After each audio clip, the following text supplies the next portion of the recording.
So this is a simple idea on how sound works. As you can see, this computer is not connected to the mixer at all, which is transmitting sound to the speakers. The aux cord is right here. And that is the connection that is not connected. I'm going to hand this to her.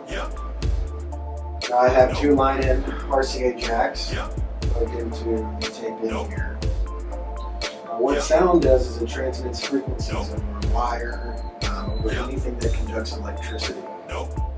So if you notice, if I touch the right input, you'll hear it's receiving something, but right now what it's receiving is the sound that we can't hear with our ears.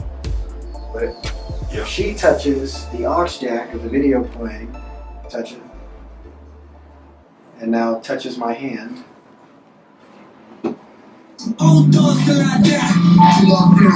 now, if I want it to come through the other speaker, we'll do it again. Now, if I want it to come through both, I'll touch both. We're transmitting sound through our bodies.